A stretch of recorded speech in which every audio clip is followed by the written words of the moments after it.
자, 추수감사절이 하루 지난 오늘 여러분들께 인사를 드리고 있는 크립토 토마토입니다. 미국 같은 경우는 오늘이 블랙 프라이데이라고 하는데요. 미국 주식시장도 잠깐이나마 문을 열었었습니다. 그러면서 달러는 하락, 미국 증시는 올랐는데요. 금 같은 경우는 정말 말 그대로 뒤지게 얻어 터지고 있는 그런 모습이 최근에 보여지고 있습니다. 자, 과연 개미털기가 될 것인가? 내년에 지속적으로 달러 발행량이 늘 것을 이제 감안을 해본다면은 금 같은 경우는 어쩌면 지금이 매수 찬스가 될 수 있다라고 사람들이 이야기를 하기도 합니다. 지금 한 가지 신기한 것은 달러가 계속해서 약세를 보이는데도 금 가격이 내려가고 있다. 뭔가 좀 아다리가 맞지 않는다라는 느낌을 가져보면서 오늘 소식들을 또 바로 한번 시작해 보도록 하겠습니다. 자, 첫 번째로 지금 현재 비트코인 가격 같은 경우는 17,024불에서 거래가 진행이 되고 있고요. 알트코인들도 반등하려고 안간힘을 쓰고 있는 그런 모습이 보여지고 있습니다. 자, 비트코인이 주말 동안에 어떻게 움직이게 될 것인지 분석들을 또 뒤에서 준비를 해봤는데 그 전에 앞서서 알트코인 및 전반적인 시장 소식들 먼저 보도록 하겠습니다. 자, 업비트가 디지털 자산 24시간 출금 지연제를 도입한다라고 밝혔습니다. 자, 이것이 무엇이냐? 업비트 같은 경우는 앞으로 입금한 지 24시간이 지나야만 원화 총액만큼 디지털 자산을 출금할 수 있게 될 것이라고 합니다. 이는 바로 보이스피싱에 악용되는 피해 사례나 금융사기를 사전에 차단하기 위함이라고 하네요. 자, 그 다음에 어제 오늘 암호화폐 업계를 뜨겁게 달구는 소식이 있었습니다. 그 전설의 중국 사기꾼들 플러스 토큰, 나쁜 놈들이 사기쳤었던 어마어마한 액수의 암호화폐들을 중국의 옌청시 중급 인민법원이 압수를 했다라고 합니다. 무려 42억 달러 규모가 된다라고 하는데요. 비트코인 같은 경우 그 숫자가 19만 4천 개, 이더리움은 83만 3천 개 등등 엄청난 숫자인데 일각에서는 이 정도 액수의 비트코인이나 암호화폐들이 매각이 되게 된다 그러면은 시장 가격 변동성에 영향을 줄 수 있을 것이다 라는 우려도 낳고 있는데요. 그 반대로 이에 대해서 유명 암호화폐 분석가인 조셉 영은 이야기하기를 중국 법원이 몰수 자금을 매도한다 할지라도 경매를 통해서 매도할 가능성이 높기 때문에 시장에 어떻게 영향을 미칠 수 있을지는 모르겠다라고 답을 했습니다. 그러니까 암호화폐 거래소를 통해서 매도를 하는 것이 아니라 경매를 통해서 암호화폐를 원하는 사람에게 팔기 때문에 암호화폐를 매수한 사람이 팔 수도 있고 안 팔 수도 있다, 뭐 이렇게 볼 수가 있겠죠. 자, 근데 이 중국 같은 경우 이런 식으로 나쁜 놈들의 돈을 압수를 했으면 피해자들에게 좀 돌려주는 것도 괜찮지 않나라고 저는 생각을 해보는데 그럴 마음은 전혀 없어 보이죠. 찾은 사람이 임자, 얘네들이 다 먹을 것 같습니다.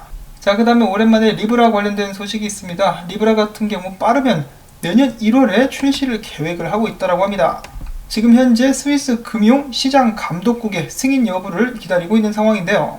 승인이 된다 그러면은 제가 다른 기사에서 보기를 완벽한 기능을 가지지 않더라도 제한적인 그런 기능만 제공할 수 있는 리브라가 먼저 출시가 될 수 있을 것이라고 합니다. 자, 결국 그 모습을 드러내고 있는 페이스북의 리브라. 페이스북의 행태를 봤을 때는 그닥 탐탁치 않은 것이 사실입니다. 자, 그 다음엔 체인링크 관련된 분석 및 정보가 나와 있는데요. 익명성에 중점을 두고 개발하고 있는 블록체인 프로젝트 빔이 디파이 앱을 개발하는데 체인링크의 가격 지표를 활용하게 되었다라는 소식이 나왔고요. 자, 체인링크 같은 경우는 언제나 하락 후에 가장 강하게 반등하는 알트코인 중에 하나다, 이렇게 알려져 있는데요. 비트코인이 어느 정도 반등을 하려고 몸부림치고 있는 상황 속에서 체인링크가 만약에 12달러 75센트 그리고 13달러 선 위로 올라갈 수 있다고 한다면 더욱더 높게 상승할 수 있을 것이다 라는 조시 레이저의 분석이 있었습니다. 자, 과연 알트코인들은 반등할 수 있을 것인지. 자, 그 다음에는 크립토닷컴에서 블랙 프라이데이 프로모션을 진행한다고 하는데요. 일단 이 프로모션 같은 경우는 기존의 앱이나 거래소 사용자들을 대상으로 하는 것입니다. 이 사용자분들 중에 10,000개 이상의 CRO를 스테이킹 하신 분들께서는 이 프로모션 기간 동안에 기프트 카드를 사게 되실 시에 페이 리워드가 4배까지 높게 지급된다라고 하고요. 기간은 11월 26일부터 12월 1일까지입니다.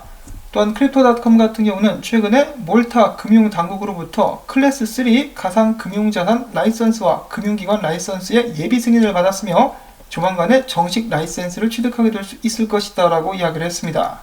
여러 국가 및 단체로부터 라이센스를 계속해서 획득해 나가고 있는 크립토닷컴에 관련된 소식이었고요. 자, 그 다음에는 비트코인 도미넌스 관련된 정보가 한 가지가 있는데요. 이 조만간에 비트코인 도미넌스가 잘하면은 쭉 빠지면서 알트코인들이 대대상승장을 경험하게 될 수도 있다고 합니다. 최근에 크게 하락하다가 반등하면서 알트코인들을 녹이고 있는 비트코인 도미넌스. 최근에 이 비트코인 도미넌스 4시간 봉에서 데드 크로스가 연출이 되었다고 합니다. 자, 과거에 비트코인 도미넌스가 이 정도까지 올랐다가 데드 크로스가 나왔을 때 비트코인 도미넌스는 여기서부터 여기까지 쫙 빠졌습니다. 쫙 빠지면서 알트코인들이 날아갔었죠. 그때가 바로 언제? 저번 불장 때였었다라고 하는 것입니다.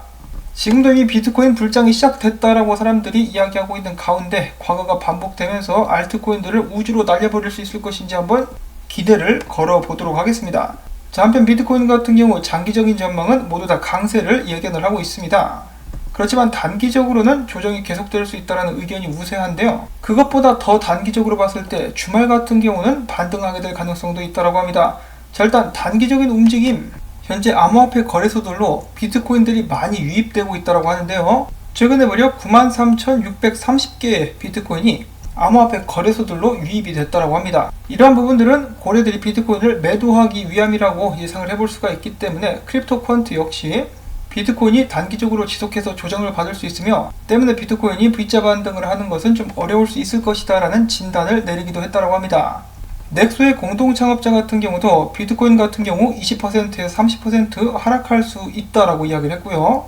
그 다음에 어제에 이어서 마찬가지로 수많은 분석가들이 불장에서 30%에서 40% 정도 조정을 받는 것은 아무것도 아니다라고 지속적으로 이야기를 해주고 있는 가운데 비트코인은 고점에서 지금까지 16% 정도 하락을 한 상황입니다. 만약에 비트코인이 최근 고점으로부터 약 30% 하락하게 된다 그러면은 가격은 13,000달러 후반대까지 떨어지게 될 수도 있다라고 하니까요. 참고로 해주시면 좋겠고, 자, 그런데 여기서 비트코인이 이제는 고점을 뚫을 때 역사를 한번 살펴볼 필요가 있다라고 합니다. 자, 비트코인 같은 경우 지난 슈퍼불장으로 넘어가기 전에 여기가 고점이었었고 고점을 터치한 후 떨어졌습니다. 떨어졌다가 반등해주면서 고점을 뚫었다가 한번 더 떨어지고 난 후 본격적인 상승을 시작했는데요. 그런 면에서 봤을 때 이번에 비트코인 같은 경우는 첫 번째로 처음으로 지난 고점 근처에서 살짝 알짱거렸죠. 여기랑 비슷하다라고 볼 수가 있겠습니다. 알짱거린 후에 하락하고 있는 상황. 만약에 비트코인의 패턴이 반복되게 된다면은 저번과 마찬가지로 이번에 조정을 거친 후에 전고점을 돌파하고 다시 한번 조정 후 높게 갈 수 있다. 이런 부분도 참고적으로만 알아두시면 괜찮겠죠. 비트코인이 한번 고점을 높게 찍고 나면 그것을 한 번에 뚫는 것은 쉽지 않다. 과거를 보면서 다시 한번 알 수가 있었던 그런 부분이었고요. 피터 브렌트 같은 경우 최근에 비트코인 분석에 대해서 이렇게 이야기를 했는데 비트코인이 지금보다 더 조정을 받을 수는 있겠지만은 최고점은 찍지 않았다라고 이야기를 했거든요. 그래서 이번 조정이 끝나면은 더 간다라고 이야기를 하고 있었습니다. 자, 비트코인 같은 경우 최근에 보시면은 여기 있는 이 패턴 아래로 떨어져 버린다. 이 추세선 아래로 떨어지게 되면 더욱더 큰 하락이 오게 될 수 있다라고 많은 분석가들이 이야기를 했었는데 보시면은 지금 쌍바닥을 찍은 상황입니다. 그래서 여기서부터 반등하게 될 수 있을 것이라고 예측은 해볼 수가 있겠죠. 그런데 언제가 됐든지 간에 이 패턴을 깨고 비트코인이 내려온다 그러면은 최근 상승의 골든 포켓 자리라고 불리는 0.618 자리 그리고 0.5자리 피보나치 비율 기준으로 13,800불 그리고 14,900불대까지 하락하게 될 수 있다라고 하니까 이 추세선을 잘 지켜보셔야 되겠습니다. 자, 근데 한 가지 재밌는 것은 최근 상승에서 0.618짜리 근처까지 떨어지게 되면요. 비트코인이 최종적으로 30% 정도 이전 고점으로부터 하락하는 그 자리와 맞물리게 됩니다. 그렇기 때문에 떨어지게 된다라면은 이제 기술적으로 봤을 때 그 자리까지 가게 될 가능성이 높다. 마찬가지로 참고로만 알아두시면 되겠습니다. 자, 그런데 제가 왜 최근에 쌍바닥을 찍었다라고 말씀을 드렸느냐? 이 많은 분석가들 같은 경우는 이 비트코인이 하락했으니까 반등이 올 수가 있겠죠. 지금 비트코인 차트상에서 4시간 봉에서 블리치 다이버전스가 나오게 되면서 비트코인이 반등하게 될 수 있다라고 기대를 하고 있는 분석가들이 있는데요. 그래서 이번 주말 동안에 스캔 펌프로 17,000달러까지 갈 수 있다라고 이야기를 하고 있습니다. 그러면서 비트코인은 최근에 하락 추세를 뚫고 고개를 내밀었는데요. 목표가는 17,800달러. 또 다른 분석가 같은 경우는 최근에 하락 5파를 마무리를 지었고 ABC 조정 3파를 거치면서 18,500달러까지도 비트코인이 일시적으로 반등 후에 지속적으로 하락을 이어가게 될 수 있을 것이다 라는 예측을 했습니다. 자, 그러니까 비트코인 조정이 추가적으로 오긴 할 텐데 그 전에 반등 먼저 오고 주말 동안의 약간의 상승 후에 지속적으로 하락하게 될 것이다 라고 예측을 하고 있는 것입니다. 그렇게 되기 위해서는 절대적으로다가 이 추세선 꼭 지켜줘야 되겠죠. 이거 뚫고 떨어지면은 반등 없이 그냥 떨어진다라고 생각을 하시면 되겠습니다. 자, 그리고 마지막으로 지금 현재 암호화폐 시장의 심리 상태는 아직까지도 극단적 탐욕입니다. 자, 과연 비트코인은 주말 동안에 어떤 방향으로 움직이게 될 것인지 저도 기대가 많이 되는데요. 여러분들께서도 편안한 마음으로 한번 지켜보시면 좋을 것 같습니다. 영화 한 편 보는 셈 치고 팝콘을 튀겨가지고 그걸 드시면서 비트코인의 움직임을 보실 수 있기를 바라고, 토마토 밭에도 좀 뿌려주실 수 있기를 부탁을 드리면서 저는 오늘 영상 여기서 마무리를 짓도록 하겠습니다. 편안한 주말 되실 수 있기를 바랍니다. 안녕히 계십시오.